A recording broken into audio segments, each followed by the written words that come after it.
Guys welcome back to my channel. मेरा नाम है पूजा और आज मैं जा रही हूँ केची धाम। तो इस वीडियो में मैं आपको बताने वाली हूँ केची धाम कैसे जाते हैं, वहाँ रहने की क्या सुविधाएं हैं, खाने की क्या सुविधाएं हैं और मंदिर की हिस्ट्री क्या है और कौन कौन से नियर बाय स्पॉट्स है विज़िट के लिए।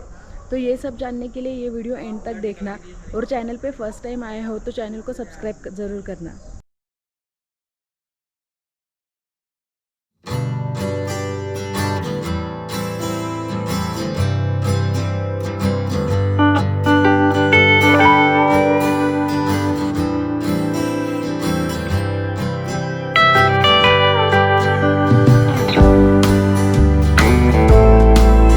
केची धाम आने के लिए नियरेस्ट रेलवे स्टेशन है काठगोदाम रेलवे स्टेशन, जहाँ पे आने के लिए मुंबई और न्यू दिल्ली से डायरेक्टली ट्रेन है।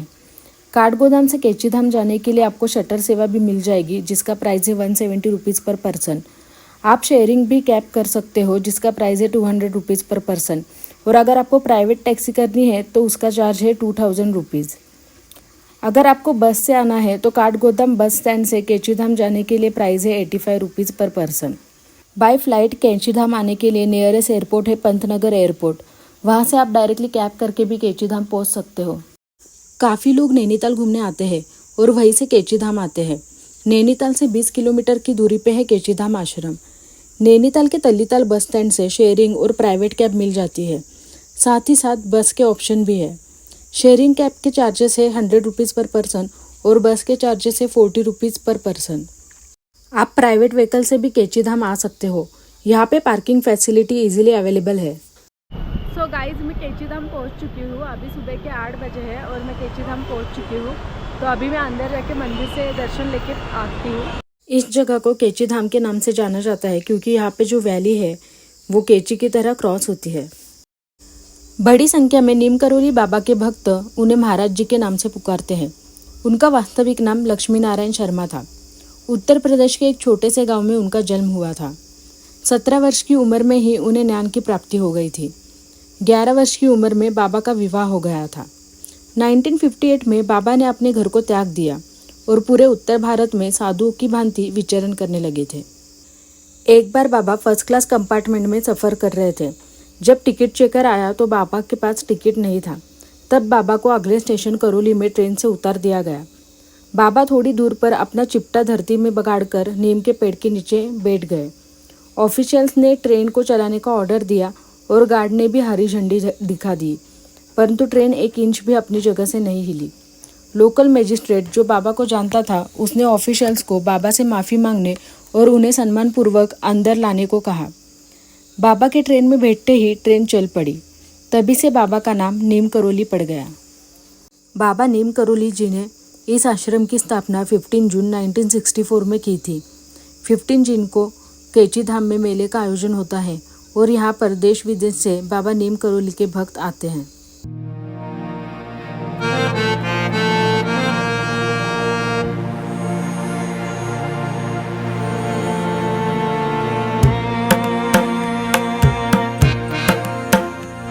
मंदिर के साइड में ही एक शू स्टैंड बना हुआ है, जहाँ पे आप अपने शूज़ निकाल सकते हो और अपनी बैग भी रख सकते हो। इसी जगह पर लड्डू का प्रसाद और बाबा जी को चढ़ाने के लिए कंबल भी इजीली मिल जाएंगे। और अगर आपको घर लेके जाने के लिए बाबा जी की तस्वीर, मालाएं, अंगूठियाँ और हाथ के ब्रेसलेट चाहिए रहेंगे तो वो सब भी यहाँ मिल जाएगा। इस आश्रम के अंदर फ़ोटोज़ लेना और वीडियोज़ लेना सख्त मना है। नीम करोली बाबा जी को हनुमान का अवतार माना जाता है। अंदर आप हनुमान चालीसा लेके भी पाठ कर सकते हो। मेरे मन को बहुत ही सुकून मिला पढ़ने के बाद। यहाँ 5 देवी देवताओं के मंदिर हैं: हनुमान जी, वैष्णव देवी, शिव जी, विष्णु जी, भगवान राम एंड महाराज जी के नीम करोली बाबा। सो गाइज मेरे अभी मंदिर में जाके दर्शन हो चुके हैं, तो मैं आपको मेरा एक्सपीरियंस बताती हूँ। मेरी बहुत दिनों से इच्छा थी कि मैं यहाँ आऊँ और आज वो कंप्लीट हो गई। नीम करोली बाबा के भक्तों में एप्पल के मालिक स्टीव जॉब्स, फेसबुक के मालिक मार्क जुकरबर्ग और हॉलीवुड एक्ट्रेस जूलिया रॉबर्ट्स का नाम भी लिया जाता है। और इंडियन क्रिकेटर विराट कोहली और एक्ट्रेस अनुष्का शर्मा भी यहाँ आए थे। Went to India in 1967 looking for somebody that could help me understand what I wasn't understanding.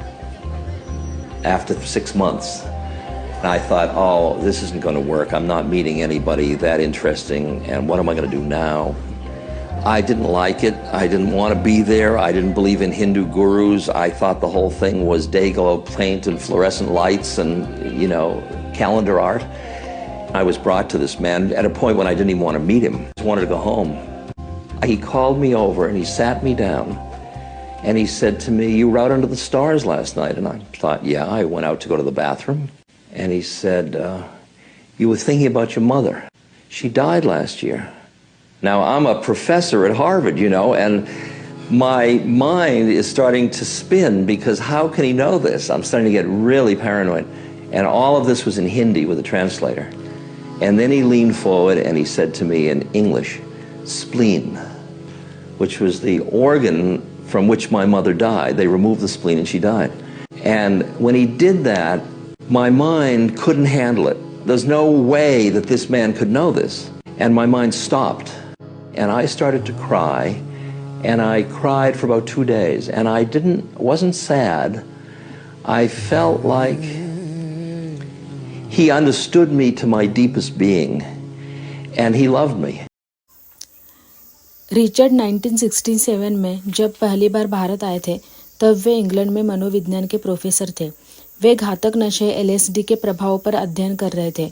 अध्ययन के लिए वे खुद भी LSD का सेवन किया करते थे और उन्हें भी इसकी लत लग गई थी। एक दिन खुद बाबा ने उनसे कहा कि वह दवा कहाँ है। इस पर रिचर्ड चौंक गए कि कौन सी दवा, लेकिन बाबा के कहने पर वो नशे वाली LSD की गोलियां लेकर आए। रिचर्ड कहते हैं कि इसकी एक गोली भी किसी व्यक्ति के लिए बहुत अधिक होती है, लेकिन बाबा ने देखते ही देखते पूरी शीशी खाली कर ली। उन पर उसका कोई असर नहीं हुआ। दरअसल बाबा इन गोलियों को खाकर रिचर्ड के मन में चल रहे सवालों का जवाब देना चाहते थे कि नशे में कुछ भी नहीं रखा। अगर नशा करना ही है तो अध्यात्म और समाज सेवा का नशा करो। रिचर्ड ने बाबा से दीक्षा ली और इसके बाद रिचर्ड ने मिरेकल्स ऑफ लव लिखी, जो कि नीम करोली बाबा के चमत्कारिक अनुभवों और शिक्षाओं पर आधारित है। नीम करोली बाबा जी ने रिचर्ड का नाम बदलकर रामदास रख दिया था और तभी से नीम करोली बाबा जी को देश और विदेश में लोग जानने लगे। महाराज जी ने अपने शरीर का त्याग सितंबर 1973 को वृंदावन में किया था। उनके अस्थि कलश को धाम में ही स्थापित कर दिया गया। इसके बाद 1974 में मंदिर का सबसे बड़े स्तर पे काम किया गया। अगर आपको आश्रम में रुकना है तो यहाँ आने के पहले ही आश्रम को एक लेटर लिखना होता है। सही वजह होने के बाद ही आश्रम में रुक सकते हैं। यहाँ आश्रम के नियर बाई कई सारे होम स्टेज भी हैं। मैं आपको कुछ होम स्टेज के नंबर डिस्क्रिप्शन बॉक्स में दे रही हूँ। आश्रम के नज़दीक ही खाने के लिए यहाँ पे बहुत सारे रेस्टोरेंट्स हैं। अनुपम्स प्योर वेज रेस्टोरेंट मंदिर के ठीक बाजू में ही है। इवन यहाँ पे आपको हर तरह के खाना मिल जाएगा। पिज्ज़ा एंड ग्रिल्स में तो आपको पिज्ज़ा भी मिल जाएगा।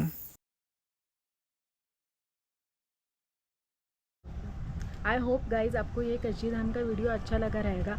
अगर वीडियो अच्छा लगा है तो लाइक करना, अपने फ्रेंड्स और फैमिली के साथ शेयर करना और ऐसे ही नए वीडियोस देखने के लिए मेरे चैनल को सब्सक्राइब करना।